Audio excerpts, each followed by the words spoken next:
Hello and welcome back to another scripture edition of Maddie's Rap, the show where we rap about things that guys rap about. And in 2020, the only thing we rapping about is scripture. Primarily, right now these days, prophecy and the parables of the Messiah. So listen, today we're going to be dealing. Oh, by the way, I'm your host, author Matt D. Talford. If you want to see what I've written, you want to check out some of my work, you can check out my website www.mdtalford.com. There you can read the free stuff I write and share, just thoughts and things like that on my blog, opinion pieces, whatever. And if you want to check out the meat, then you can check out my books, and I got the links in the description below. Now, today, what are we talking about?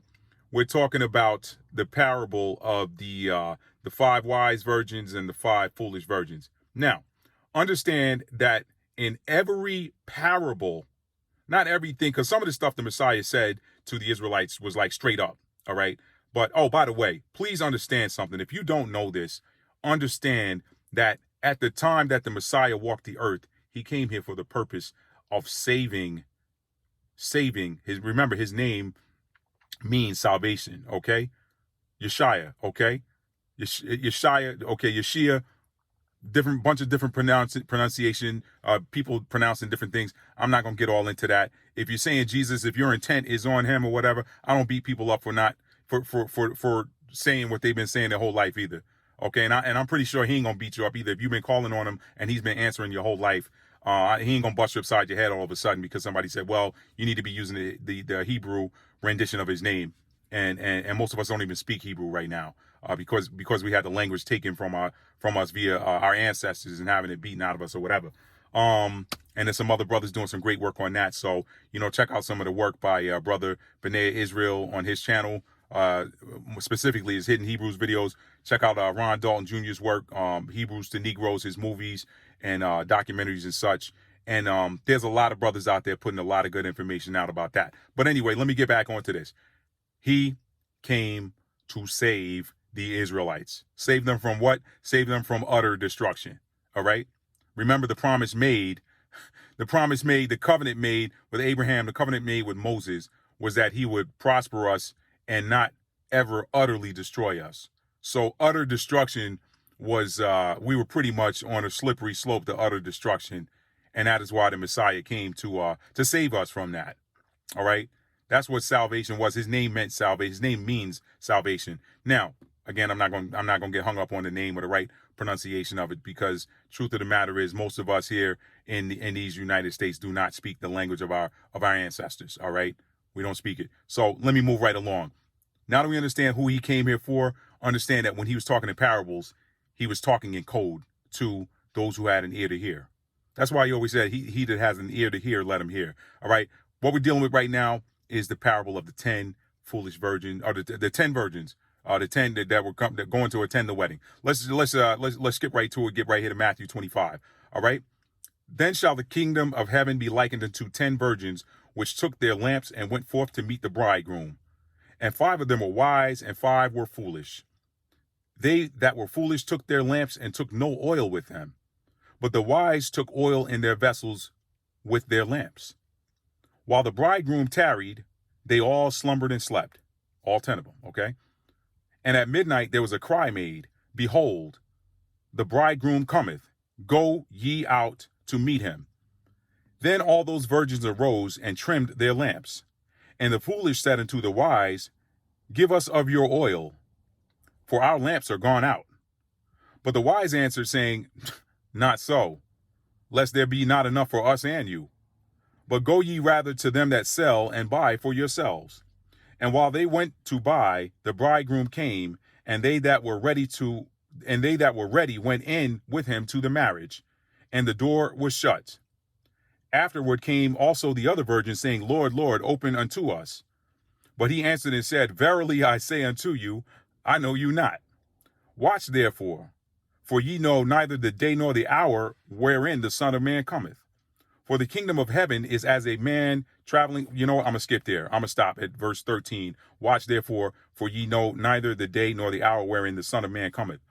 Now, pretty much what he's saying to Israel, all right, is that 50% of them aren't going to make it into the kingdom, all right?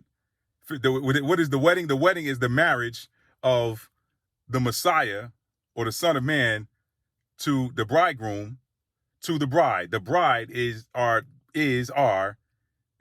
is the combined house of Judah and house of Israel. So the two combined, that's Ezekiel 37. I'll deal with that in another video. But that's who the bride is. All right. Now, these 10 virgins, or these 10 people that's supposed to attend this wedding, that's Israel too. All right. All right. Now, 5 of them had oil. 5 of them didn't have enough oil. Okay. And then when the stuff hit the fan, all right, when the ish hit the fan and the announcement was made and they saw, hey, wait a minute, we need to get some oil. Hey, son, let me hold some of your oil, son. Nah, you could have planned ahead like I did. Now, what's he saying here? Let me go back to this, okay? Let's go to now all of this is opinion, of course, based on what I'm reading. If you don't like it, you don't agree with it, it's fine. Anyway, let's go back to verse 6. And at midnight there was a cry made, behold, the bridegroom cometh, go ye out to meet him. Midnight represents what? The end of one day and the start of another. Now, how does that apply to today? We're at the end of one age and the start of a new age. So midnight is knocking right on the door. We're here in 2020. Midnight is right around the corner. If it ain't, midnight is like knocking on the door. Now, what is the oil representative of? The oil and the vessels. Okay, the vessel, are we not considered vessels? Are our bodies not considered vessels? And our spirit or our minds considered, our bodies are vessels. Let me back up. What is the oil? The oil is the knowledge, okay? The oil is the knowledge concerning something, all right? Now, that part could be argued. I'm going to say the knowledge. Now, what did he say? Listen, if you want to go here, the oil is the knowledge that this is who I am. I'm supposed to be in this wedding. I need to make sure I got everything to make it there. Now, what is the chamber? What is the bride chamber? What is the wedding chamber? The wedding chamber is the return to the land promised to the fathers. That's prophesied in another, that's prophesied in the old times. Remember, he said in the end, he was going to send his angels to gather the elect from the 4 corners of the earth, where he scattered them and placed them back into the land of their fathers. All of these things tie together. See, he's talking in parables to those that had an ear to understand what he's saying. So my point is, there's going to be a regathering of the tribes of Israel according to the scripture, and they're going to be placed back in the land of their forefathers. Okay, he said he's going to send his angels. He didn't say he's going to send people from another country to come and get an airplane. He didn't say any of that. He said he's going to send his angels. Now, if you read scripture, throughout scripture, these angels were supernatural beings that had supernatural powers and abilities to do things. All right. So listen, I don't want to get too far from the weeds with that. But the oil is the knowledge. All right. Now, as these things are coming, these 5 foolish virgins are like, they got all this time right now to go and get this oil, this knowledge. Hey, I'm telling you, you aren't just some, whatever they're telling you, or you're African American, you black, whatever. You came from, where's your history prior to 1619? It's there, but you got to go look for that. And there's brothers out there selling oil.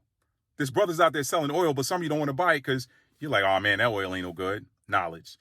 What did he say? He said, my people are destroyed for a lack of knowledge, because you have rejected knowledge. We stop too much at, oh yeah, my people are destroyed for a lack of knowledge. Why?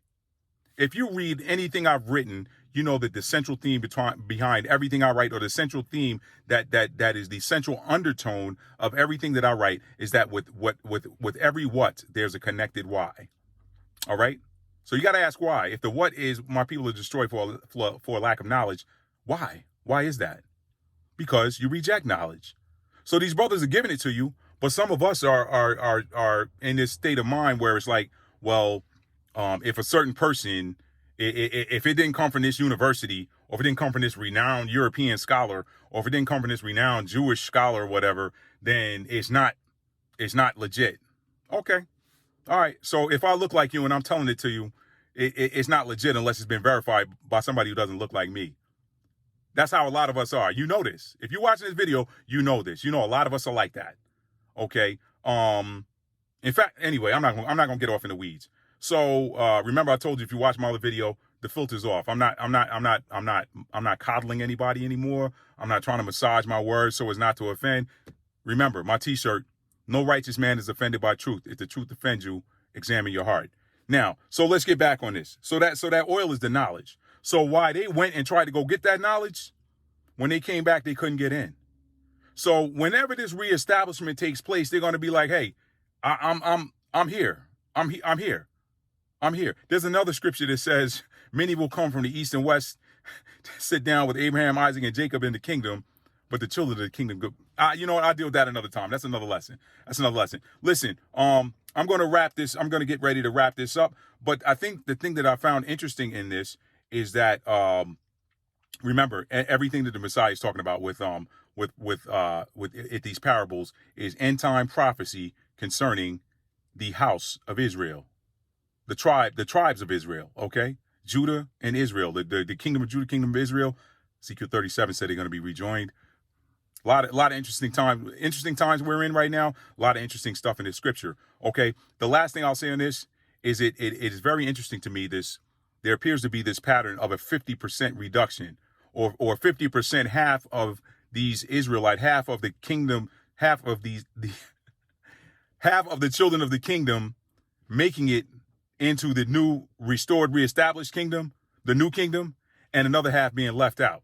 Now, this 50% theme seems to be showing up in a couple of places. I'm going to hit you with, this is going to go to Matthew 24. Now, there again in Matthew 25, there are 10 virgins. 5 of them have oil. 5 of them have no oil. Their oil runs out or whatever. They didn't get enough of. Okay. That's a 50% reduction. Okay. So there were 10 that started. 50% of them made it into the wedding. 50% were locked out. Now let's go to the chapter before, Matthew 24. Let's go down here. You're going to see this 50% theme again. If you go down to verse 40, Matthew 24 and 40, then shall 2 be in the field, the one shall be taken and the other left. 2 women shall be grinding at the mill, the one shall be taken and the other left. There again, 2 women, 2 in the field, 1 taken, 1 left. 2 women grinding at the mill, 1 taken, 1 left. That's half. That's a 50% salvation, 50% loss. All right. In IT terms, when you're doing a ping, that's a 50% packet loss. Okay. Four bytes of data were sent, only 50% were received. All right. That's for you IT geeks and nerds and stuff. You know about the ping. You know what I'm talking about when you're trying to make sure you establish a good connection, network connection, or a socket connection or whatever. You do a ping, and then you're waiting to see if there's a 100% packet retrieval, or if there's any percentage of that package that's lost. This is a 50% packet loss, okay, for you nerds out there. So that 50% theme is there. So I'll end by saying this: make sure that you're in that make sure that you are in that 50% to the good.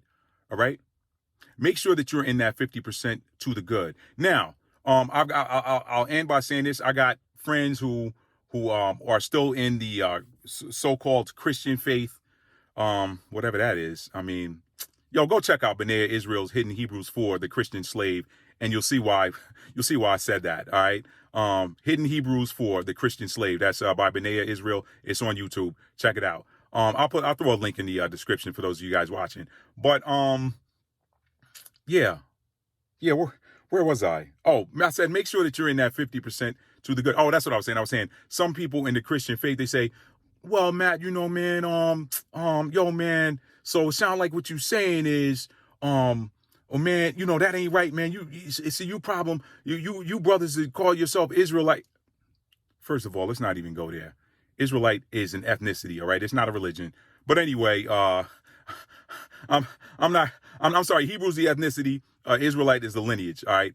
Israelite's a lineage, but I'm not even trying to deal with that with y'all right now. What I'm saying is people think that these brothers that's out here teaching this truth are saying that, oh man, only Israelites are gonna make it to the kingdom and blah, blah, blah. Let me explain something to you. Okay. That is not what I'm saying here. You read into it, whatever you like, But there's another passage of scripture I'll be dealing with in another I'm going to be talking about in an upcoming video or lesson, if you will. I'm going to be talking about the parable of the thief, okay, where he says the thief comes not for but to kill, steal, and destroy. I'm going to show you some very specific language in there that shows that you'll see what I'm talking about. In that passage of scripture, he says, I have other sheep with me that are not of this flock. All right. So that's one example. And let me just say this from a practical standpoint.